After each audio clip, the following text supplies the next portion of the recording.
Today, we travel back to 1912, where a young boy vanished on a family trip, only to return under a different name. Some called it a miracle, others called it a lie. But the truth? It stayed hidden for nearly a century. So sit back as we uncover the disappearance of Bobby Dunbar. He is mine. I know my boy. That's what Leslie Dunbar said in 1913 when she laid eyes on the child the police had found, 8 months after her son vanished from a fishing trip in Louisiana. She said it with a mother's certainty. Her trembling hands reached for the boy's face, scanning his features like a fingerprint. He recoiled. He cried. She insisted. But what if I told you there was another woman, Julia Anderson, who said the exact same thing just days later? What if I told you this same boy, the one supposedly rescued, had a different name, a different mother, and maybe a different life? The town of Opelousas celebrated a miracle, the safe return of a lost child. But the miracle had cracks. Beneath the surface was a quiet horror. Someone was lying. Someone had been chosen. And someone else had lost everything. You don't need a corpse to commit a crime. Sometimes, all you need is a child, a photograph, and a courtroom. Sometimes, the horror is legal. The mystery of Bobby Dunbar doesn't start with a death.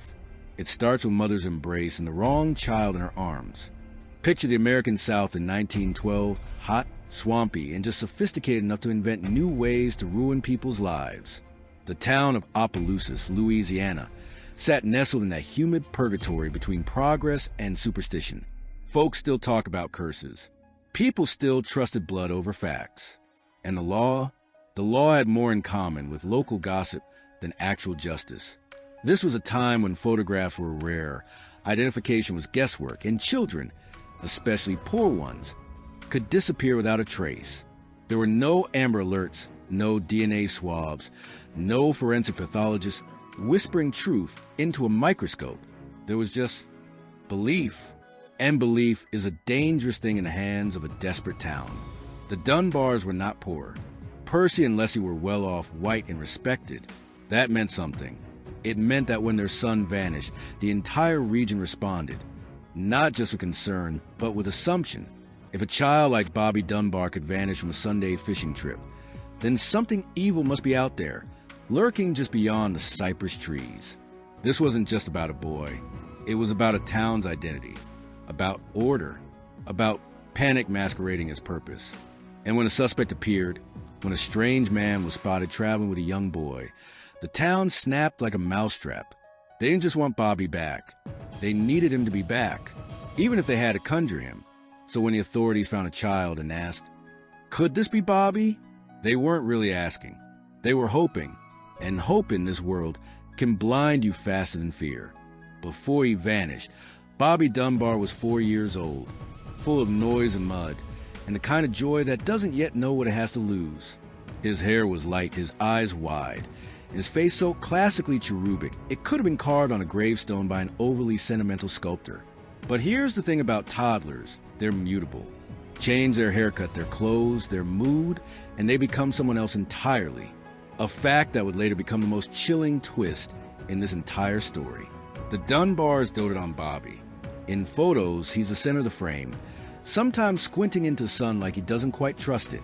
His father, Percy, was an oil field inspector, steady and serious, with a grim posture of a man who expects the worst and still isn't ready when it shows up. His mother, Leslie, she adored Bobby like a religion. He was her first son, her light, her defiant joy in a world that didn't always reward women for dreaming.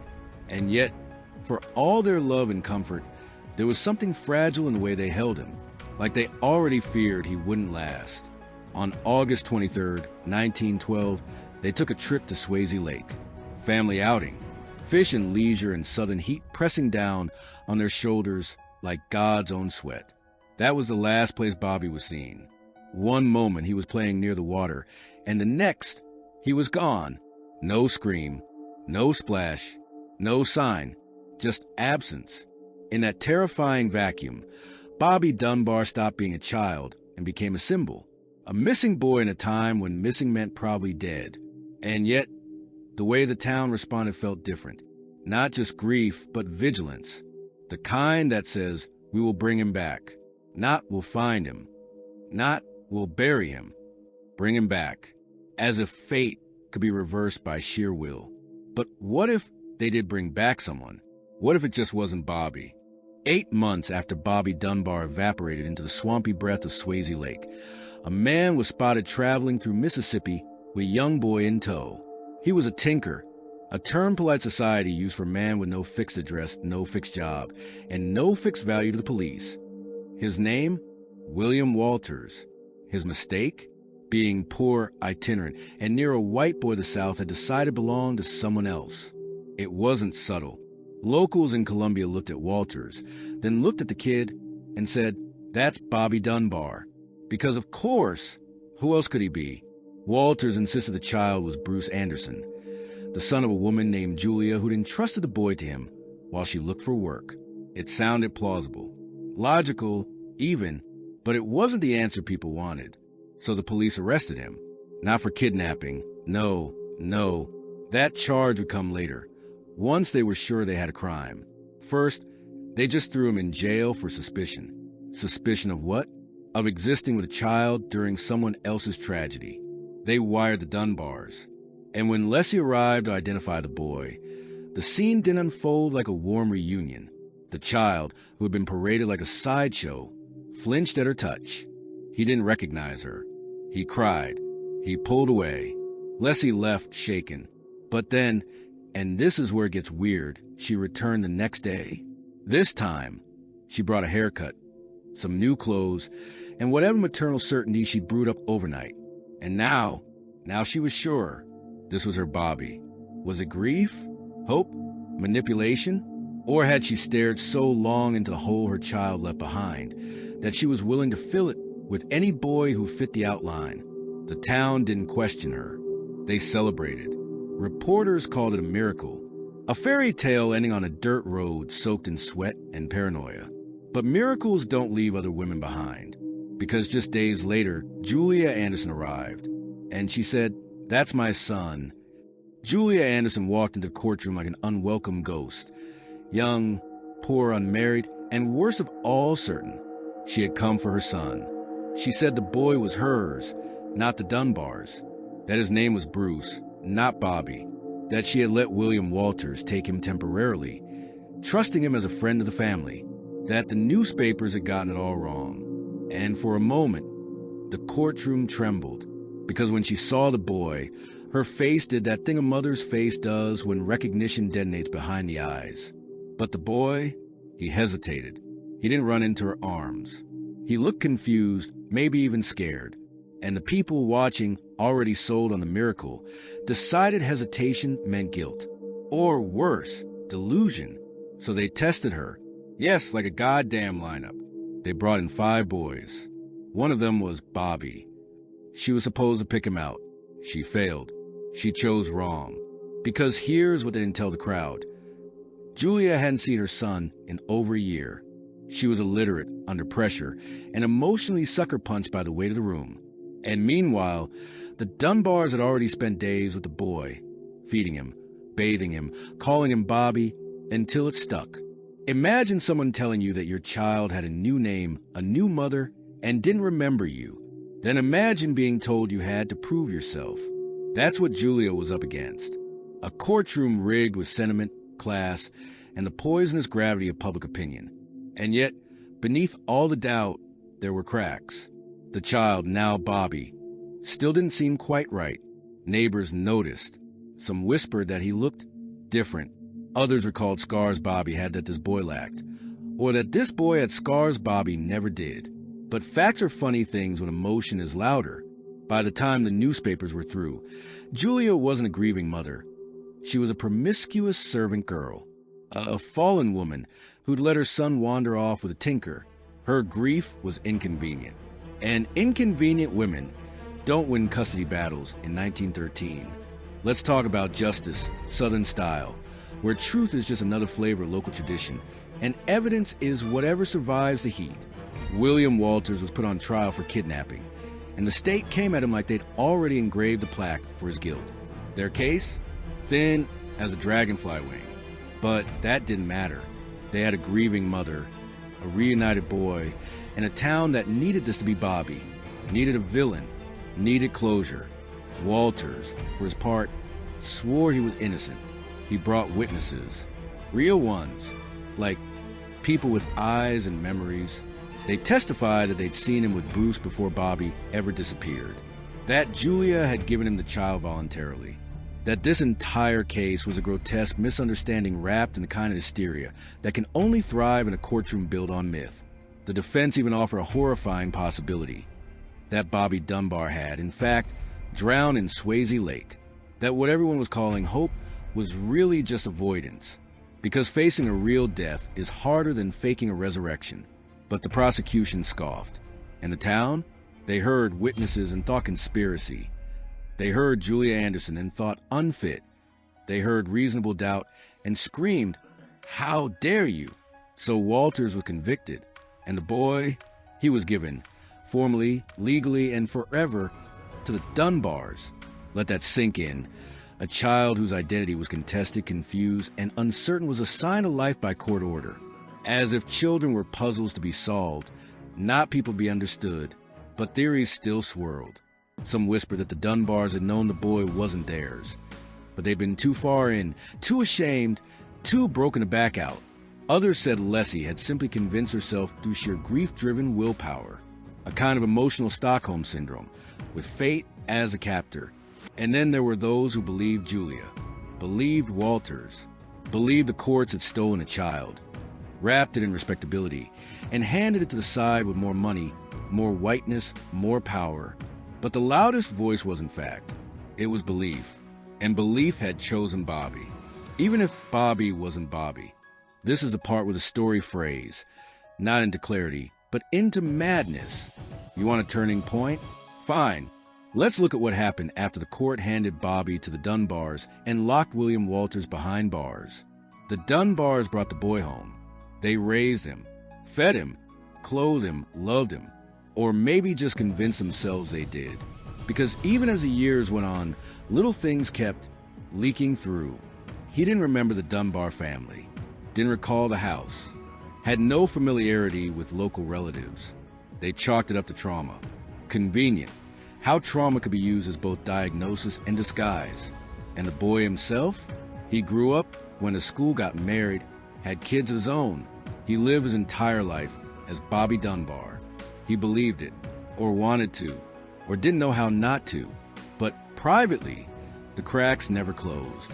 He once told a daughter, decades later, "I don't know whether I'm Bobby Dunbar or not." A whisper at the edge of an identity that was never really his to claim. The real breakdown didn't come until almost a century later. In the early 2000s, one of Bobby's grandchildren, Margaret Dunbar Cutright, started digging deep. She wanted to confirm the family legend, maybe write a book, maybe finally shut down the ghosts. She researched, compared documents, chased court transcripts, reached out to Julia Anderson's descendants, and then, finally, science crashed through the seance. A DNA test was done. Bobby's supposed son was tested against the bloodline of the real Dunbar family. Result?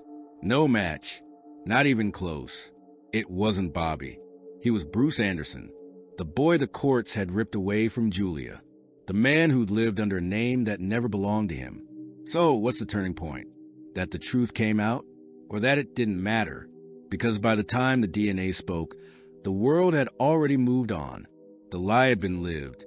The story had calcified. William Walters died a convicted kidnapper. Julia Anderson died a dismissed mother. And Bobby Dunbar never came home at all. You'd think DNA would be the end of it. That cold, clinical truth would slam the door shut on a century of lies. But this case doesn't end. It just echoes. Because once you know the boy was Bruce Anderson, you're forced to confront what that actually means. The courts convicted an innocent man. The Dunbars, wittingly or not, raised another woman's child. And Julia Anderson? She was publicly shamed, ridiculed, and stripped of her son while the world applauded. But here's the sickest part. Nothing was undone. There was no apology from the state. No posthumous exoneration for William Walters. No financial restitution for Julia's family. The newspapers didn't run front-page corrections. The miracle headline stayed in the history books, while the truth was buried in backwater blogs and half-read memoirs. And we still don't really know, what happened to the real Bobby Dunbar. Did he drown in Swayze Lake that summer afternoon in 1912? Was he abducted by someone else, never be found? Did he die alone, scared, nameless in some corner of a swamp? There's no body, no remains, no confirmed sighting. There's just a gap, a child-shaped hole in the middle of American history. And we filled that hole with the wrong kid and just kept going. It raises brutal questions. Did Leslie Dunbar truly believe the boy was hers? Or did she make a quiet, monstrous calculation? This child fits well enough? When she looked into Bruce Anderson's eyes, did she see her dead son or just a chance to stop grieving? And what about Bruce? Did he ever feel it? That eerie hum of dissonance in the background of his life? That sense that the people around him loved a ghost, not him? Did he ever try to ask the right question, only to choke on the wrong answer? That's what makes this case so damn haunted. It's not just about what happened. It's about what we didn't see, what we didn't question, what we let happen because the story sounded prettier that way. And to this day, one question still burns hotter than all the others. Why was the truth so easy to bury? The story didn't just end. It metastasized. After the courtroom doors slammed shut, everyone involved tried to carry on as if they'd survived something, not lost something. The Dunbars resumed life with Bobby, raising him in a household haunted by the quiet disapproval of truth. Leslie clung to the boy with ferocity that now feels desperate, not maternal, possessive. Bruce, living as Bobby, grew into a man molded by an identity forged in error. He became a husband, a father, a grandfather. You'd think that kind of transformation would cancel out the past, that a life fully lived might justify the lie that started it. But no, because trauma is genetic, and this particular one had layers. His children grew up sensing something wasn't quite right. Margaret, the granddaughter who unearthed the truth, described the family's silence like a fog that never lifted. Conversations about the past were vague, uncomfortable, tense. She didn't just discover a lie, she inherited it. And Julia Anderson? Her story was passed down like a family scar. Her other children and her children after them carried the bitterness of a name erased from the record. For decades, they were told she was wrong, that she had lied, that she'd failed her son. When the DNA came out, they didn't celebrate. They mourned, because the truth was just a gravestone with no body to bury. The legacy of this case isn't just forensic, it's systemic. It exposed how easily the justice system buckles under the weight of class, gender, and grief. Julia Anderson was poor, unmarried, and considered morally suspect, so the court didn't hear her. William Walters was a traveling handyman, which meant guilty by aesthetic. The Dunbars were respectable and well-connected, so they were believed by default. This wasn't just a custody dispute. It was a social Rorschach test. Everyone saw what they wanted to see. Closure, punishment, redemption, justice. No one saw the child. The real Bobby Dunbar's name is still etched on a headstone in Opelousas, even though no one knows where his body lies. And Bruce Anderson's descendants live today with a name in history that was almost stolen forever. The world went on. Of course it did, but it went on wrong. Imagine being erased, not in the dramatic, crime thriller sense, but in a quiet, bureaucratic way, swallowed by grief, smothered in paperwork, and overwritten by other people's certainty. That's what happened to Bruce Anderson. He didn't vanish in the woods. He didn't fall through the ice of a haunted lake. He vanished in plain sight, while being held, while being renamed, while the entire town applauded a reunion with the wrong mother. There's something deeply, disturbingly poetic about that, like a parable no one bothered to finish. But here's what really sticks in your throat. Everyone got what they wanted. The Dunbars got a son. The courts got closure. The press got a headline. Even the public got their fairy tale. Only Julia got left out of the narrative, scrubbed like an ink blot, rewritten as a side character in her own child abduction. And Bruce, he got lost. Not physically, not even legally, existentially. He became a ghost who aged, A child wearing someone else's grief like a hand-me-down sweater, stitched together by courtroom lies and small-town certainty. No wonder he whispered doubts to his own daughter decades later. How could you live your life surrounded by people who love the person they think you are, and not wonder who the hell that even is? This story didn't need a villain with a knife. Its weapon was belief. That's the most terrifying part. That 100 people could want something to be true so badly, they'd ignore everything in their bones screaming that it wasn't. We think monsters live under beds or in basements. But sometimes they live in good intentions, in family portraits, in custody papers, in the echo chamber of a courtroom full of people desperate not to be wrong. And maybe, just maybe, the most haunting disappearances aren't the ones where someone vanishes. They're the ones where someone is replaced.